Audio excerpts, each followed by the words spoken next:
Hi everyone, today we are going to talk about the binomial theorem. In the last lesson we were talking about how to expand binomials using Pascal's triangle, which was really useful. It was a lot faster in expanding something like x plus y to the fifth power than just multiplying that out by hand. However, I want to remind you that when we're using Pascal's triangle to expand, we do need to know the numbers in row 5 of Pascal's triangle. So imagine we had a problem like x plus y to the power of 200. You can imagine that this method may not be the best way to expand it because you would first need to find the numbers in row 200 of Pascal's triangle, which means you would have to find all of the numbers in rows 1 through 199 to get all the way up to that row.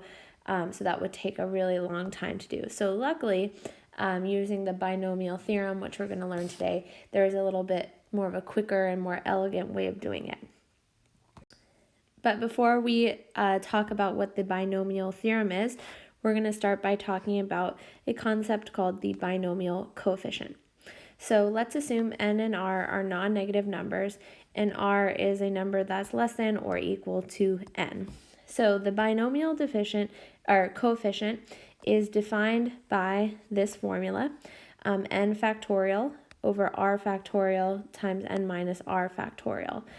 So you might recognize this formula. This is the formula to help you calculate a combination.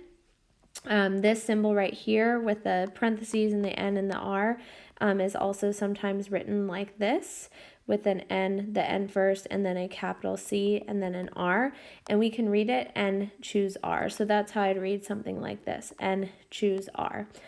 So this formula we can use to help us find what's called that binomial coefficient. Now just a quick recap on what it means when you see that exclamation point. Those are factorials. So factorials, like n factorial, you multiply all of the numbers, all of the whole numbers from n all the way down to 1 together. So 1 times 2 times 3 times 4 times so on and so forth times the number before n times n.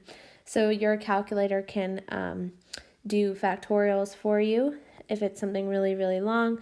And the good news is your calculator can also calculate combinations. So I'll show you how to do that on the next slide. But it's good to know how to do it by hand as well. So it's important to know this formula.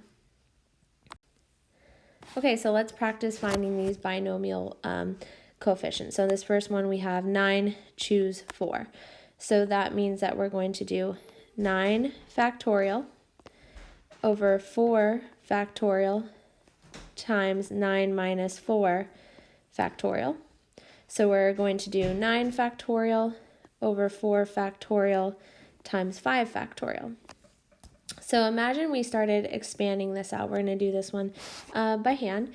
So this would be 9 times 8 times 7 times 6 times 5 times 4 times 3 times 2 times 1, right? Now if you have 4 factorial here, that's 4 times 3 times 2 times 1, and 5 factorial is 5 times 4 times 3 times 2 times 1. You'll notice that some of these factorials cancel out. So actually all of these from 5 down are canceled out from the 5 factorial in the denominator. So really, you could once you're more comfortable with these, you can skip straight to this step where you know it's just 9 times 8 times 7 times 6 divided by 4 factorial. And so for this, you should get an answer of 126. Now I do want to show you how to do this on a calculator. So here's a picture of my scientific calculator. So if you want to do 9 choose 4, first you type in the letter or the number 9, so you're always going to type in that n value first. And then if you click on this button that says PRB, you'll see a few different options. The first thing you'll see is NPR, and you don't want that one, so you're going to have to click over one until this NCR is highlighted, so N choose R, and then you hit enter, and then you can type in your R value after, and then you just hit enter, and it will tell you 126. So again, for these, you can use your scientific calculator to help you calculate these combinations. Okay, let's try the second one. Let me get this calculator out of the way, move it over here. Okay, so this one we have 100, choose 3. So that's going to be 100 factorial over 3 factorial times 100 minus 3 factorial. So this one's actually not too bad to calculate out by hand because we have 97 factorial. So this 97 factorial is going to cancel out everything from 97 down to 1 of 100 factorial. So that really just leaves us 100 times 99 times 98.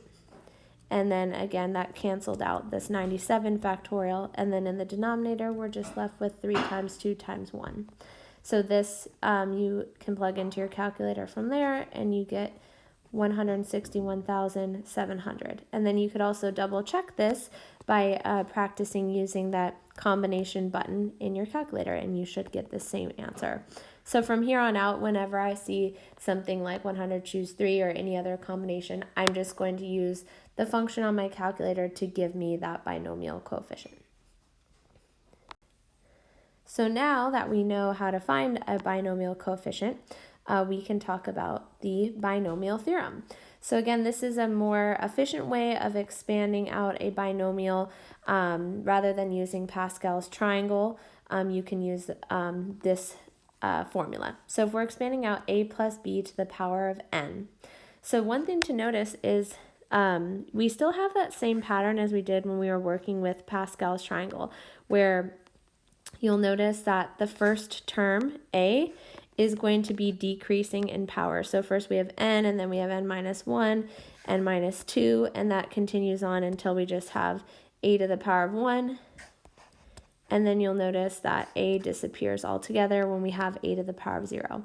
So that pattern is still the same, where the exponent decreases for your first term, and then for your second term you'll notice that the exponent increases. So that pattern is also the same. So here we have b to the power of 0, which is 1, which is why we didn't write it.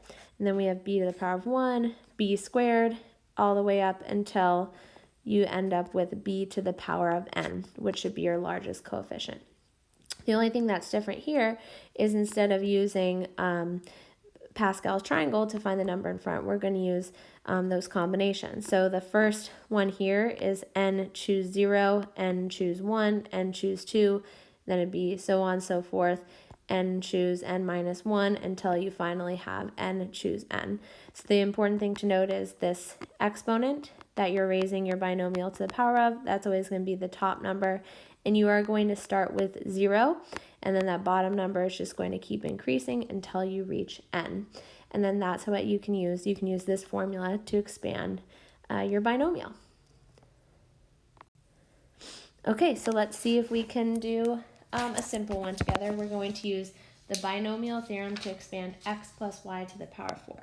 So, according to the binomial theorem, first I will do 4 choose 0, and then my first term will be raised to that power, and then y would be technically raised to the power of 0, plus 4 choose 1. Remember that first term decreases in exponent, and the second one goes increasing, so from 0 to 1. And then we have 4 choose 2, x squared y squared,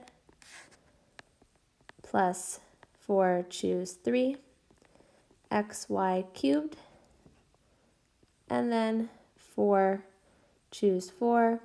Here we have x to the 0, which you don't need to write, but I just put it in there to show that it's still following that pattern, and then y to the 4th. So again, you can use your calculator to find all of these values, and you should get a final answer of x to the 4th, again y to the 0 is just 1, plus 4 x cubed y plus 6 x squared y squared plus 4 xy cubed plus y to the 4th.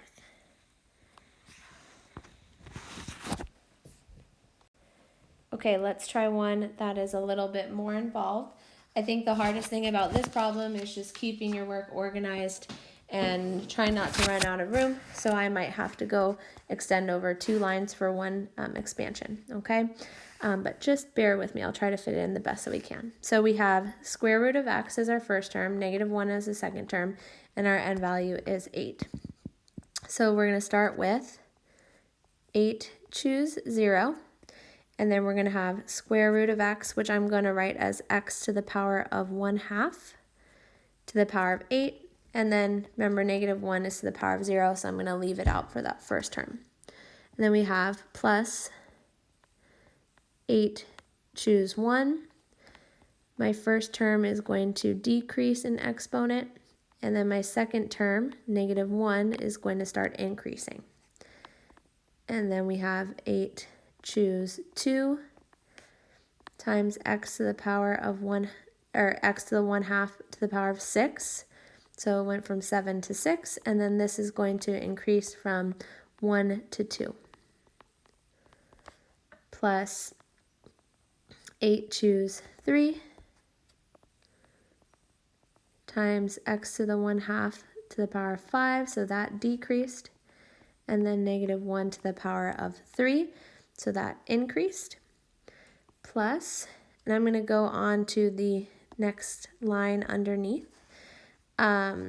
Here we would have 8, choose 4, x to the 1/2 to the power of 4, -1 to the power of 4, plus 8, choose 5, times x to the 1/2 cubed, -1 to the power of 5, plus 8, choose 6, x to the 1/2 squared,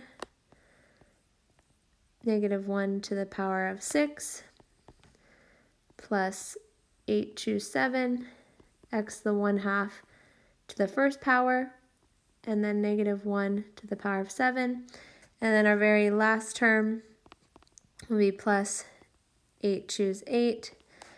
X to the 1/2 will be raised to the power of 0, so I'm not going to write it this time. And then we have -1 to the power of 8. So I know that it is a little bit tedious to write all of this out, but it is better than having to find the 8th row of Pascal's triangle and then have to do the same process anyways. So just try to keep your work organized, and then from here it's just plugging these values into your calculator. So this should give you should end up with x to the power of 4th for the first term. So anything choose 0 is always going to be 1. And then here I just multiplied 8 times 1/2 to get a 4. Be careful with the second term. Our second term is going to be negative. It should be -8 x to the 7/2. And then we have plus 28 x cubed minus 56 x to the 5/2 plus 70 x squared minus 56 x to the 3/2 plus 28 x, zoom out just a little, minus 8x to the 1/2, and then plus 1. So again, when you're doing these, you can use your scientific calculator to help you calculate all of your combinations here, and that should save you some time. I would not use the formula and do it by hand for this one. So this is our final answer. And again, it is definitely faster to do this method, although tedious, than actually sitting there and multiplying out square root of x minus 1 by itself 8 times. So I think binomial theorem is a really, really useful skill to have. All right, at this point, go ahead and pause the video and see if you can use the binomial theorem to expand square root of x minus 2 to the power of 6. And we'll check your answer in just a few seconds.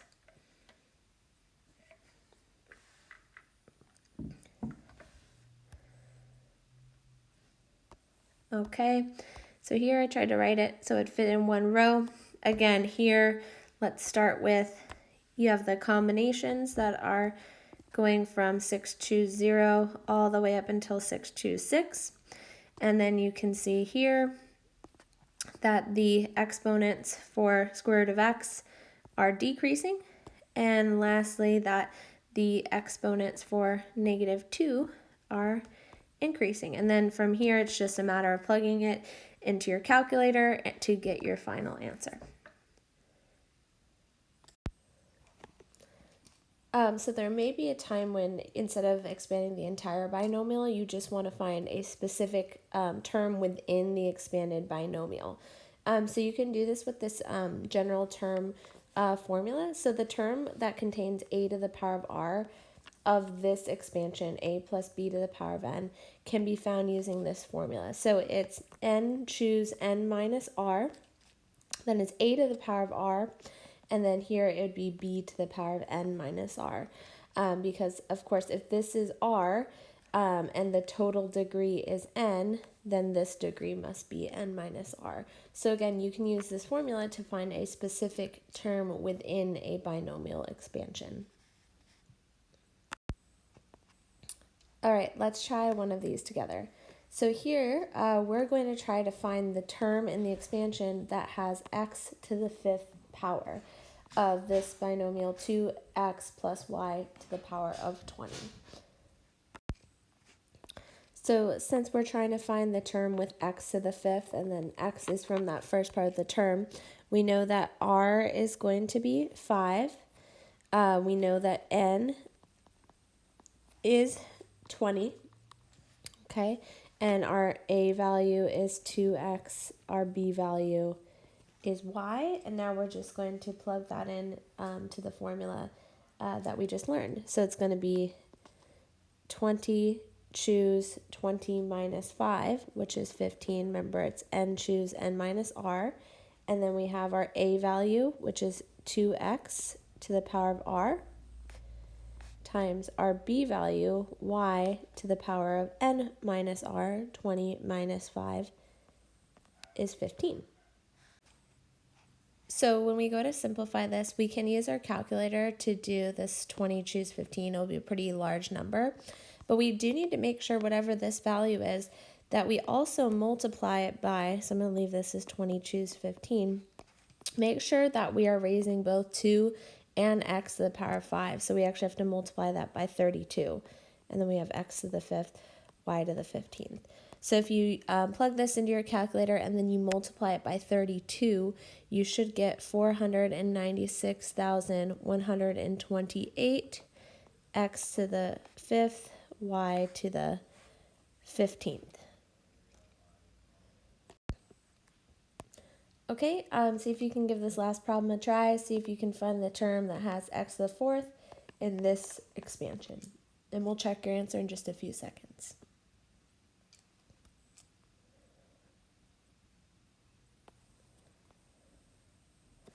Okay, so here we can see r would be 4, n of course is 15, our a value is 3x, and our b value is y, so we plug it in, and it's 15 choose 11 times 3x to the 4th power times y to the 15th.